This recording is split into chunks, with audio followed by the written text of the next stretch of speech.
अरे भाग्यवान, मेरे जूते कहाँ रखे हैं? मुझे बाहर जाने में देर हो रही है। तभी मालती कमरे में आती है। ये रहे आपकी जूते। मैं इन्हें साफ करने के लिए ले गई थी। अरे वाह, तुम कितनी समझदार हो। मेरे बिना कुछ कहे ही सारे काम कर देती हो। तभी मालती झिझकते हुए रमेश से कहती है, सुनिए जी, आपसे एक बात कहूँ, बुरा तो नहीं मानेंगे ना? अरे नहीं नहीं, बेफिक्र होकर कहो। मैं चाहती हूँ कि अब मैं फिर से नौकरी करना शुरू कर दूँ। वैसे भी सारा दिन घर में बोर हो जाती हूँ। देखो मालती, तुम्हारे नौकरी करने से मुझे कोई ऐतराज नहीं है। फिर भी एक बार तुम माँ से पूछ कर देखो। अगर वो तुम्हें नौकरी करने की इजाजत दे देती है तो अच्छी बात है। उसी शाम मालती अपनी सास के पैर दबा रही होती है। तभी उसकी सास मालती से कहती है, अरे क्या बात है बहू, आज तो ठीक तरह से मेरे पैर नहीं दबा रही। किसी ख्याल में खोई पड़ी है क्या? मैं भी तो जानूं आखिर बात क्या है। दरअसल वो माँ जी अगर आप बुरा न माने तो मैं नौकरी करना चाहती हूँ। घर के काम करने के बाद मेरे पास काफी वक्त बच जाता है। अरे बहू, तेरी तबीयत तो ठीक है ना? आज ये कैसी बहकी बातें कर रही है?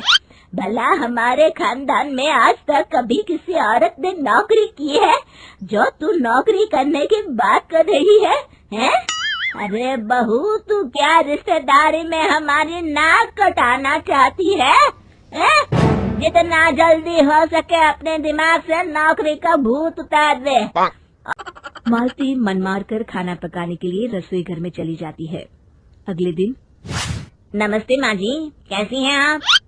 अरे आओ आओ दिवाकर बेटा, बैठो। बहू, जरा एक कप चाय तो लेती आना। फिर दिवाकर एक फाइल खोलकर मालती की सास के सामने रख देता है। ये देखिए माँ जी, ये है पिछले महीने का हिसाब और ये रहे मुनाफे के रुपए।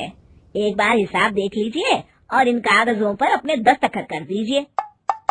अरे दिवाकर बेटा, मैंने भला आज तक कभी तेरा हिसाब देखा है जो अब देखूंगी? ला बता, कहाँ दस्तखत करूं? तभी मालती चाय लेकर वहाँ आ जाती है और अपनी सास को बिना कागजातों को पढ़े इस तरह लापरवाही से दस्तखत करते हुए देखकर हैरान रह जाती है। अच्छा माली, अब मैं चलता हूँ, फैक्ट्री में बहुत काम है। फिर दिवाकर वहाँ से चला जाता है। कुछ दिनों बाद मालती बाजार में कुछ सामान खरीद रही होती है। तभी एक बूढ़ा आदमी उसे आवाज देता है, अरे मालती बेटी, कैसी हो? मुझे पहचाना? मैं तुम्हारी कंपनी में मुनीम का काम करता हूँ। हाँ चाचा जी, मैं आपको बिल्कुल पहचानती हूँ। कहिए, कैसे हैं आप? मैं तो ठीक हूँ। कंपनी में कुछ भी ठीक नहीं चल रहा, यहाँ तक कि हमें ठीक वक्त पर तनख्वाह भी नहीं मिलती। ये आप क्या कह रहे हैं? अब क्या बताऊँ, आप लोग तो कभी हिसाब किताब देखने दफ्तर आते नहीं।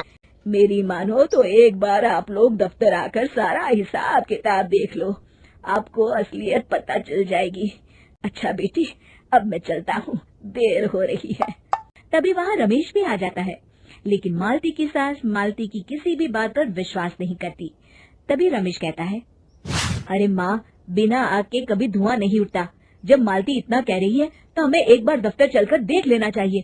वैसे भी हम लोग काफी दिन से अपने दफ्तर नहीं गए हैं। इस तरह किसी एक आदमी के भरोसे काम छोड़ना मुझे भी ठीक नहीं लगता। अगले दिन वे सभी अपने दफ्तर पहुंचते हैं और सीधे दिवाकर के कैबिन में जाते हैं। अचानक सबको एक साथ देखकर दिवाकर चौंक जाता है। अरे माँ जी, आप सब लोग अचानक यहाँ कैसे आ गए? अगर कुछ काम था तो मुझे एक फोन कर दिया होता, मैं आपके घर आ जाता। तभी मालती की सास कहती है, अरे दिवाकर बेटा, आज मैं हिसाब देखने दफ्तर आई हूँ, जरा मुझे पिछले 6 महीनों का हिसाब दिखाना तो बेटा। दिवाकर घबराते हुए हिसाब की फाइल मालती की सास को देता है। माँ जी, मुनीम चाचा बिल्कुल सही कह रहे थे। हमारी कंपनी में पिछले 6 महीनों में जितना मुनाफा हुआ है, हमें उसका आधा पैसा भी नहीं मिला। यूँ समझ लीजिए कि 1 रुपये में सिर्फ चवन्नी ही हमारे हाथों में आई है। मालती की बातें सुनकर मालती की सास गुस्से से दिवाकर को पूछती है, क्यों दिवाकर, मेरी बहू जो कह रही है वो सच है? दिवाकर समझ जाता है आज उसका भांडा फूट चुका है। वो गिड़गिड़ाते हुए कहता है, मुझे माफ कर दीजिए माँ जी, मैं पैसों के लालच में अंधा हो गया था।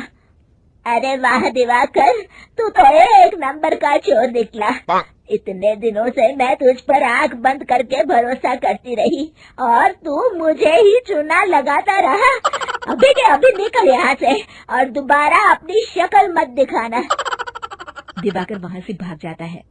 मालती की सास मालती को शाबाशी देते हुए कहती है, बहू, आज मैं समझ गई कि पढ़ाई लिखाई हमारी जिंदगी में कितनी जरूरी है। मैं बहुत किस्मत वाली हूँ जो मुझे तुझ जैसी बहू मिली है। शिक्षा, पढ़ाई लिखाई का इस्तेमाल सही जगह करके हम दुनिया में बहुत कुछ बदल सकते हैं।